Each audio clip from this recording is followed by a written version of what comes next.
We are live. Good afternoon. I'm Shanika Smith, the Chair of the Equity and Engagement Committee. I'd like to welcome you to the May 21st remote meeting. All council committee members and staff are participating virtually.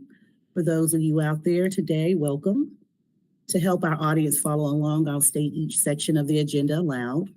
We are streaming live on the Virtual Engagement Hub, which is accessible through the Virtual Engagement Hub link on the front page of the city website.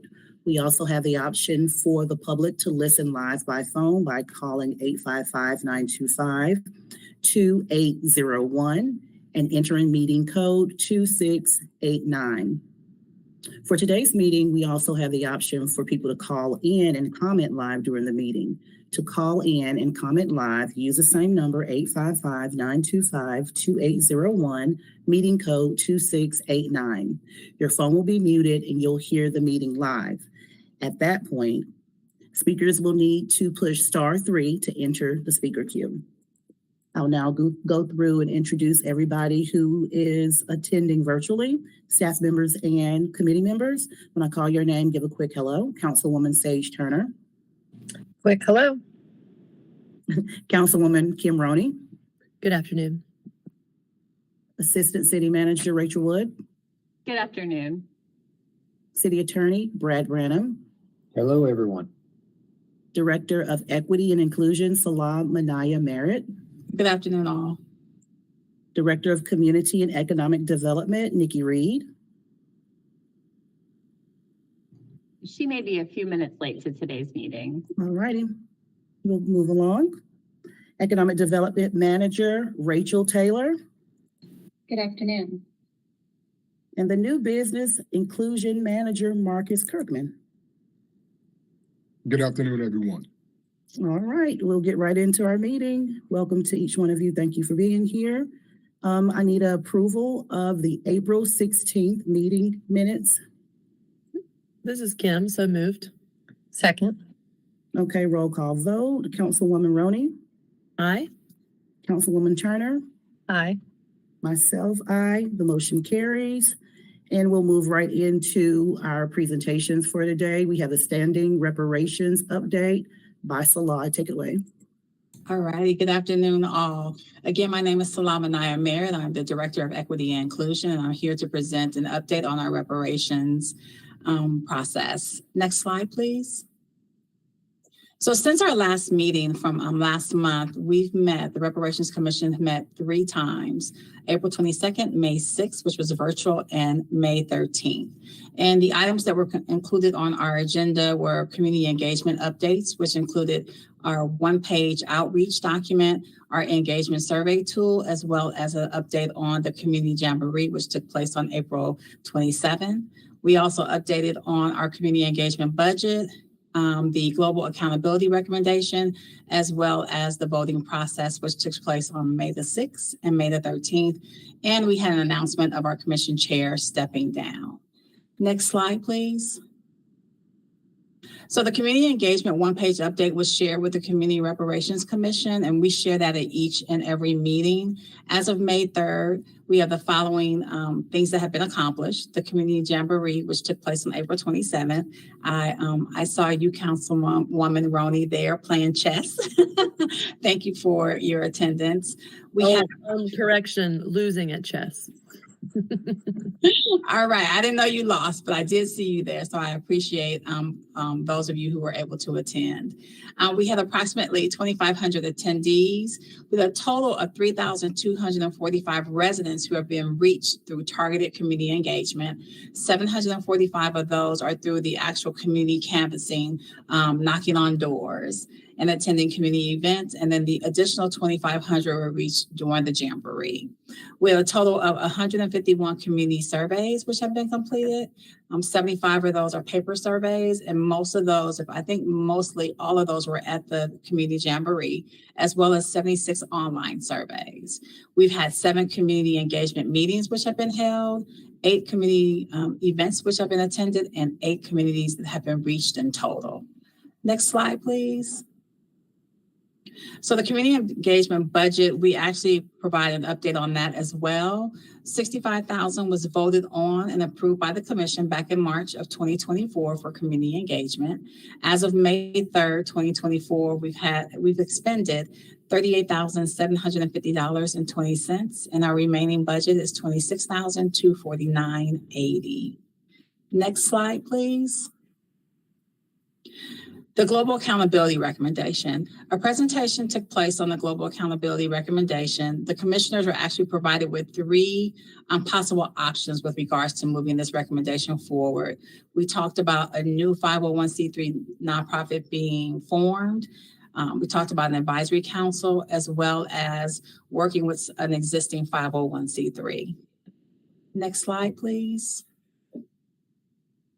Further, based on the conversations during the April 22nd commission meeting and feedback received, the Education IFA took the following course of action. So that initial global accountability recommendation came from under the Education IFA. Based on all that feedback that they received, they changed the recommendation from a global accountability to the Reparations Accountability Council, so the RAC or the RAC. The RAC will work closely with existing community groups to monitor implementation progress and the impact of commission recommendations. The RAC will implement continuous accountability measures and monitor city-county progress on CRC recommendations across all commission impact focus areas. The revised recommendation was shared, voted on, and passed at the May 6th meeting. Next slide, please. So let's talk a little bit about the recommendation voting process. At both the May 6th and May 13th commission meetings, the commissioners voted on a total of 7 additional recommendations. 3 recommendations came out of the Economic Development IFA, which was the Economic Development Center, guaranteed income. I know that there was some news on that in the paper, existing community initiatives and infrastructure. And then we had the other approved recommendations that came out of the Education IFA, which was post-secondary education opportunities, community resource campuses, early care and education, and then again, that accountability council. There were an additional 4 recommendations that were placed on the agenda for review, but we did not have enough time to review those recommendations, and they were not voted on at that last meeting on May 13th. Next slide, please. So after 2 years of serving on the commission, we found out that Dr. Mullen has shared with the commission that he would be stepping down as a chair due to health and personal reasons. Next steps will be discussed at the June 1 retreat. Next slide, please. So our next steps moving forward, we have a June 1st retreat, which will be held from 9 a.m. to 5 p.m. at the Civic Center. It will not be streamed, but it is open to the public. The retreat will include remaining recommendations, review, and discussion. We have currently a total of 40 recommendations. 7 have been voted on and passed. We have 33 remaining. We'll also take a deeper dive into the budget. We will discuss an extension request, which the commission has been asking for. We'll have discussions on the chair and what that looks like moving forward. Our remaining schedule to date is June 10th, we have a virtual meeting, and June 17th is our in-person meeting, and we'll be voting on recommendations in both of those meetings. And there is just a note that a future extension request may be made by the CRC to City Council. Next slide, please. So again, here are our key takeaways. We've had 3 meetings since our last update to this commission, as well as talked about community engagement, the budgets, the global accountability recommendations, the voting process, and the chair stepping down. This concludes my presentation, and I am here to answer any questions you all may have. Thank you so much. I have a question. The Jamboree looked like it was a big success because so many people attended, but I'm sure the objective was also to raise awareness about the recommendations.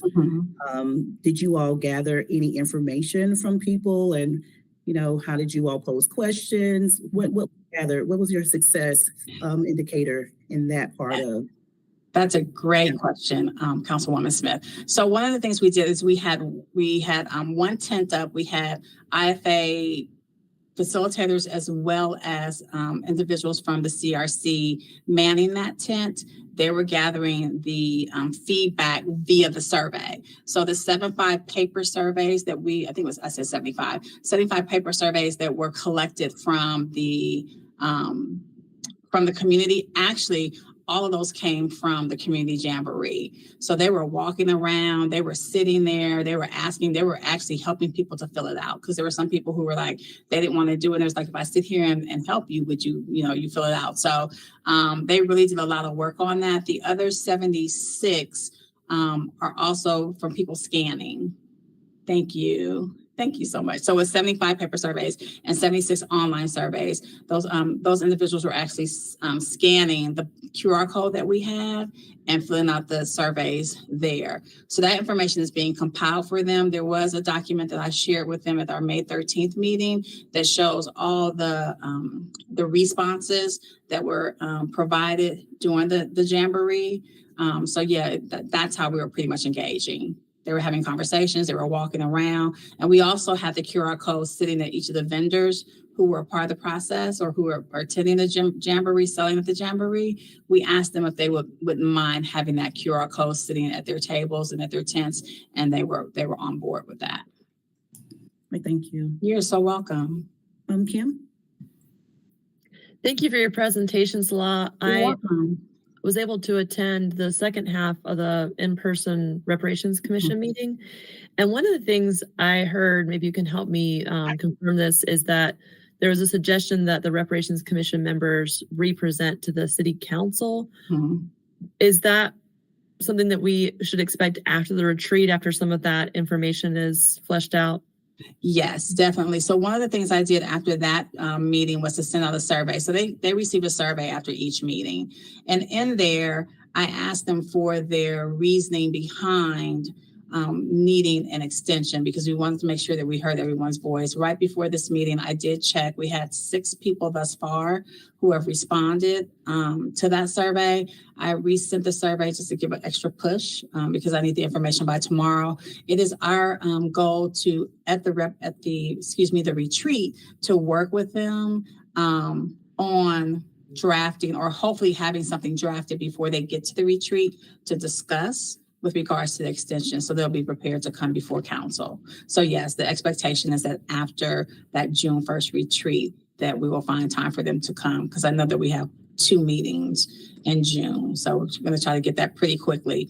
It is the goal to have it by Monday, June 3rd, to Maggie.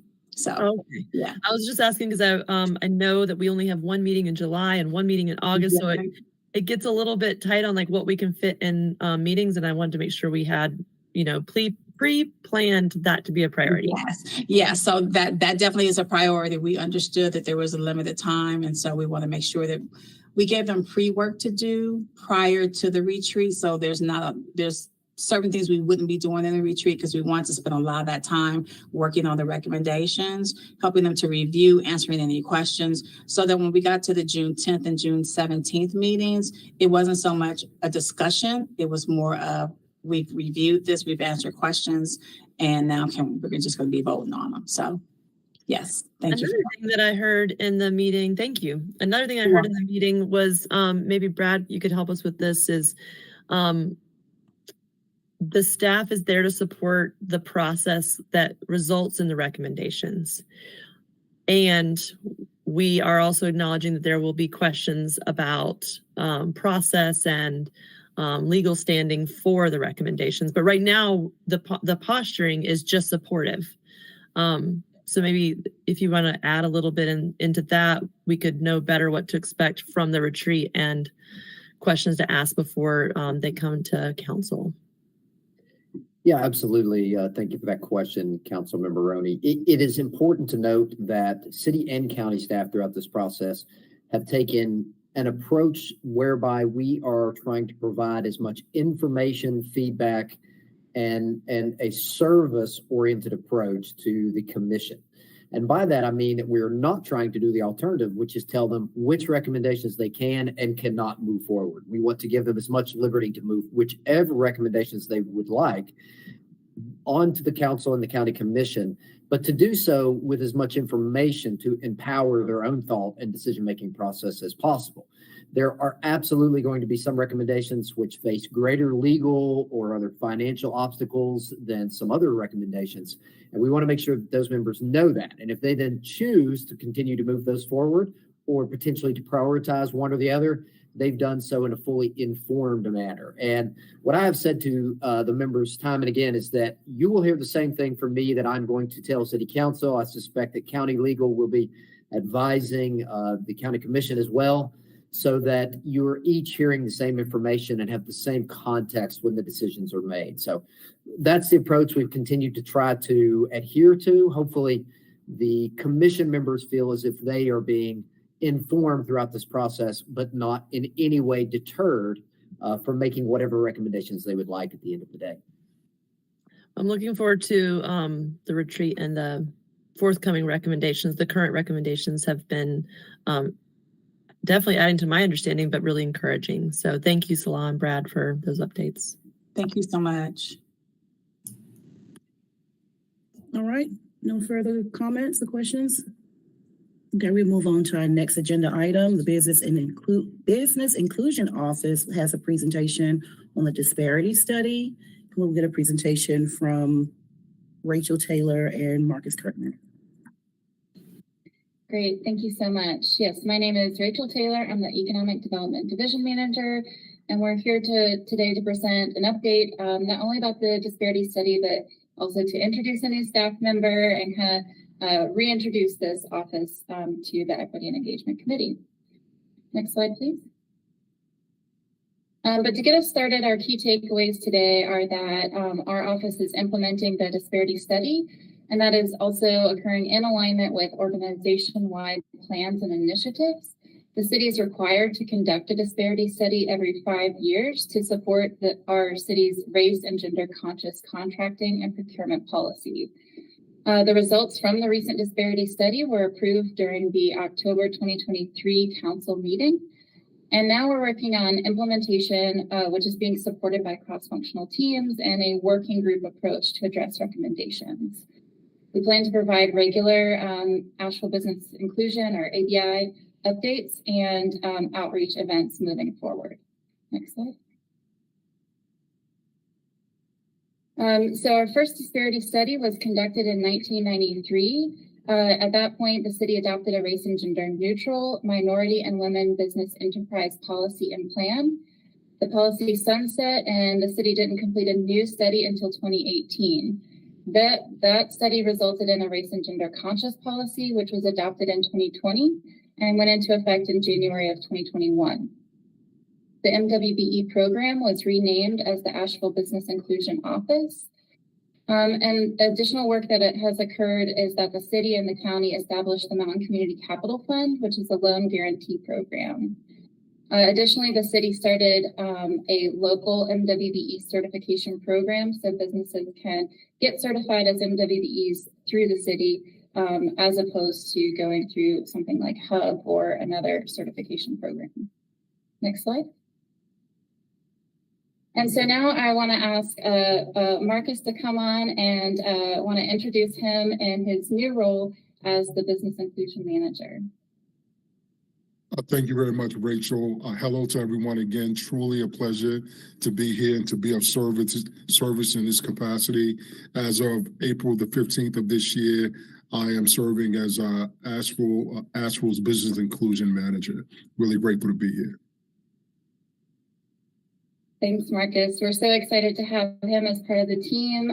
As you may or may not know, Marcus has been with the city for about 2.5 years, I think, and in our equity and inclusion department. And so we're really excited for his organization-wide knowledge and relationships, and we're excited to kind of apply that to this business inclusion office work. So I want to talk a little bit about how we're supporting the office. The Marcus will be providing disparity study implementation project management. He'll be supporting internal stakeholders with that compliance and training, and then also supporting external stakeholders through training and networking. But the city overall has a decentralized approach to procurement and contracting. And that really means that staff from each department are responsible for their departmental contracting and procurement. So though this is an office of one, staff works closely, the ABI office works closely with staff from finance, different department directors, and any other additional staff responsible for purchasing goods or services. We'll talk a little bit more about the ABI support in this following slide. Next slide, please. So the additional support we're providing for this office is that because the position has largely been unfilled for a significant period, we're having this cross-disciplinary team supporting the ABI office and the work as we implement changes and kind of continue to assess the gaps and challenges.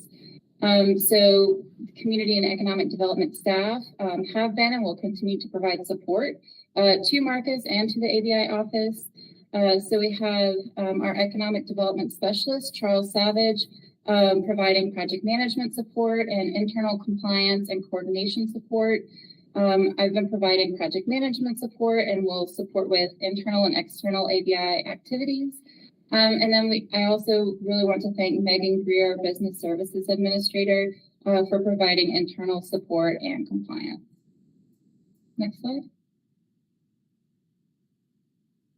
So with that, I want to give an overview of the disparity study and kind of some key takeaways from that report. Like I mentioned, it's legally required to conduct a disparity study to extend our race and gender conscious contracting and purchasing policy.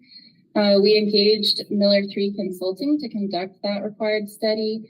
And like I mentioned, those findings were approved last October. Now we are able to extend that policy another 5 years, and we're working to implement those recommendations. However, there were about 48 or so recommendations, and so programs are asked to narrowly tailor those recommendations. And so we're working to review, kind of narrow down the number, and then eventually implement the recommendations. And so kind of the key focus areas coming out of this report are budgeting, forecasting, technical assistance support, data tracking, information sharing, and more. Next slide. So this is about a 544-page report, so there's a lot of content. I'm not going to go through all of it in detail, but some high-level kind of takeaways from this are that the report helped us to update our disparity study race, ethnicity, and gender categories by procurement type. So you can see that listed here. And then next slide, please. The other update is to our relevant market area. So in the previous disparity study, the 2018 one, that established a relevant market area of the surrounding 10 counties plus Charlotte-Mecklenburg for professional services.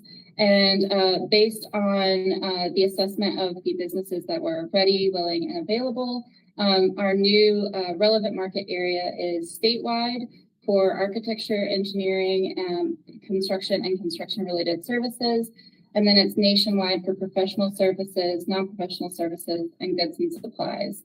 And so though our relevant market area has changed, we want to continue to support our local businesses, and we'll get into that in a little bit as we talk about our implementation approach. Next slide.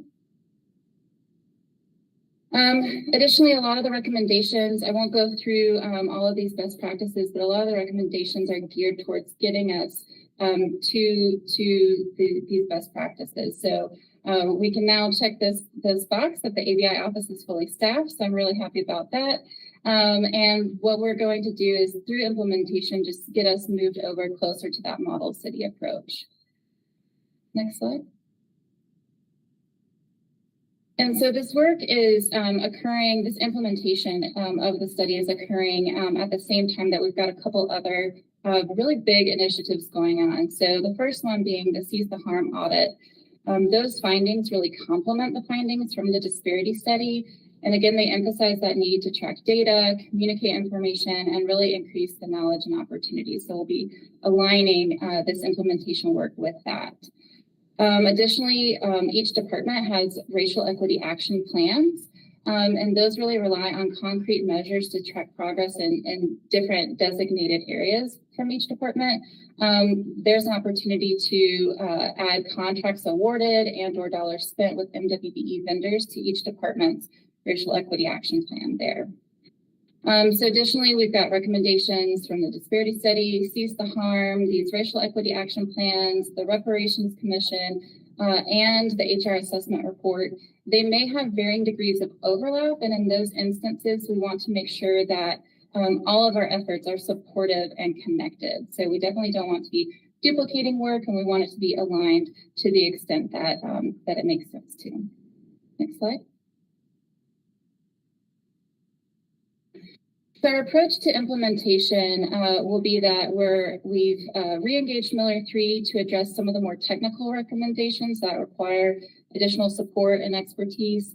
We're also relying on an internal working group approach to address these additional recommendations. We'll have 3 groups. The first one is kind of looking at that systems improvement, process improvement element. Group 2 is looking at program development, so really speaking to that external outreach and support piece.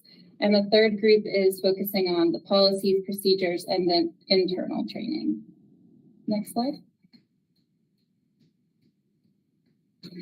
So we are estimating 1 year for implementation of the selected recommendations. That's not to say that the work will stop after 1 year. It's just that we're setting that as a big milestone to get a lot of these recommendations on the books there. We also acknowledge some different constraints, including maybe budgets, technology or systems feasibility, or potentially any legal constraints. So we want to take that into consideration and have each working group kind of assess what that picture may look like as we're tailoring the recommendations. So that may maybe extend some of the timeline for some of the implementation for the recommendations. It may be that whatever we thought was a challenge, we can move a little bit faster on. So that's sort of what that is speaking to there. And our first milestone is that the working groups are established. They'll have assessed recommendations and then developed milestones and a concrete timeline by the end of the first quarter. And we're recommending that those working groups meet regularly. So again, we'll have that by the end of September. Our second milestone is that all groups will have started implementation. So again, some may be able to move a little bit quicker and get started with implementation in that first quarter, but they'll be well into implementation by quarter 2. Next slide.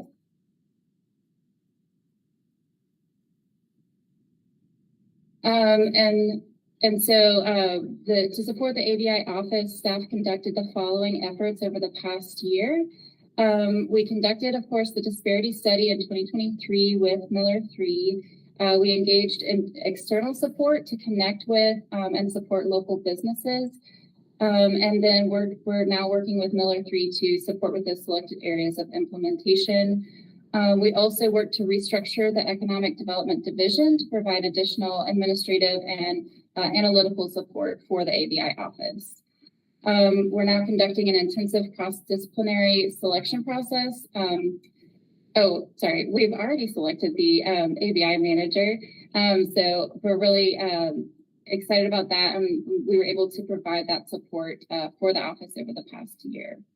And so looking forward, we'll work with the Strategic Services Division and the City Manager's Office, among other departments and divisions, to define and track progress towards these recommendations. Next slide. So with ABI staff, the additional Economic Development Division staff, and then group leads, we'll have these 3 groups working kind of simultaneously to assess and then implement the recommendations. So we think that this is a good approach in that instead of sort of waiting for a linear implementation approach, we're able to move a little bit more dynamically on some of the recommendations instead of kind of waiting for one step to be done before the next. So we hope that this will lead to a bit more of a nuanced and sort of quicker recommendation or implementation approach. Next slide. And so with that, I'm going to pass it to Marcus to talk about previous and upcoming ABI events. Thank you very much, Rachel. And if I may, I just want to highlight the work of the team prior to me coming on board, the onboarding process, and even now with Rachel, Charlie, and Megan, because there's an incredible amount of work that happens behind the scenes, and really appreciate the support in moving our work forward. Our staff has provided the following outreach events over the past fiscal year, and it's broken out by each quarter. The first quarter, it was how to contract with the city, sharing that information and opportunities with our community. Quarter two was providing training and technical support on access to capital. Quarter three, in partnership with community partners, joint presentation in Mountain BizWorks on the procurement and contracting 101 course. And quarter four, most recently, we held our City of Asheville vendor registration for citywide MWB certification. Our ongoing events as we speak is the McCormick Field Bloom construction project, which is generating a lot of excitement. We had our virtual event on last week, upwards of over 40 community members who dialed in for that learning opportunity, which was a really great success.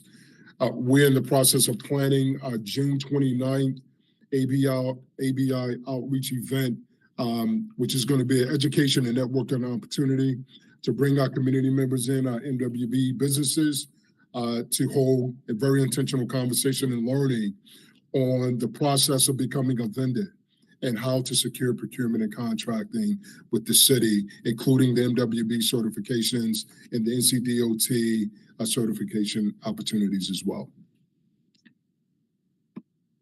Next slide, please. Thanks, Marcus. So again, here are key takeaways, and we'll open it up to any questions.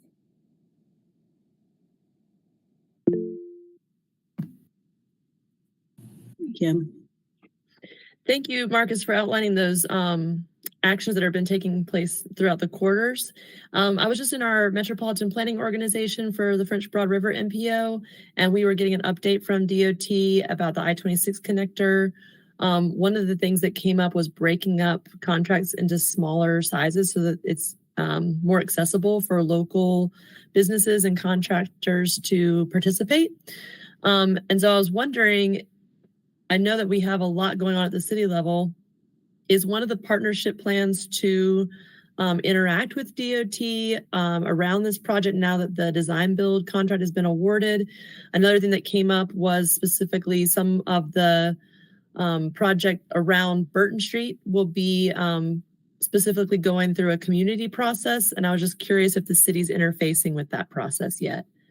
If not, then I'm happy to help make connections with the MPO to see what kind of communications could be established, or if there's a different process for that. I'm happy to hear that too.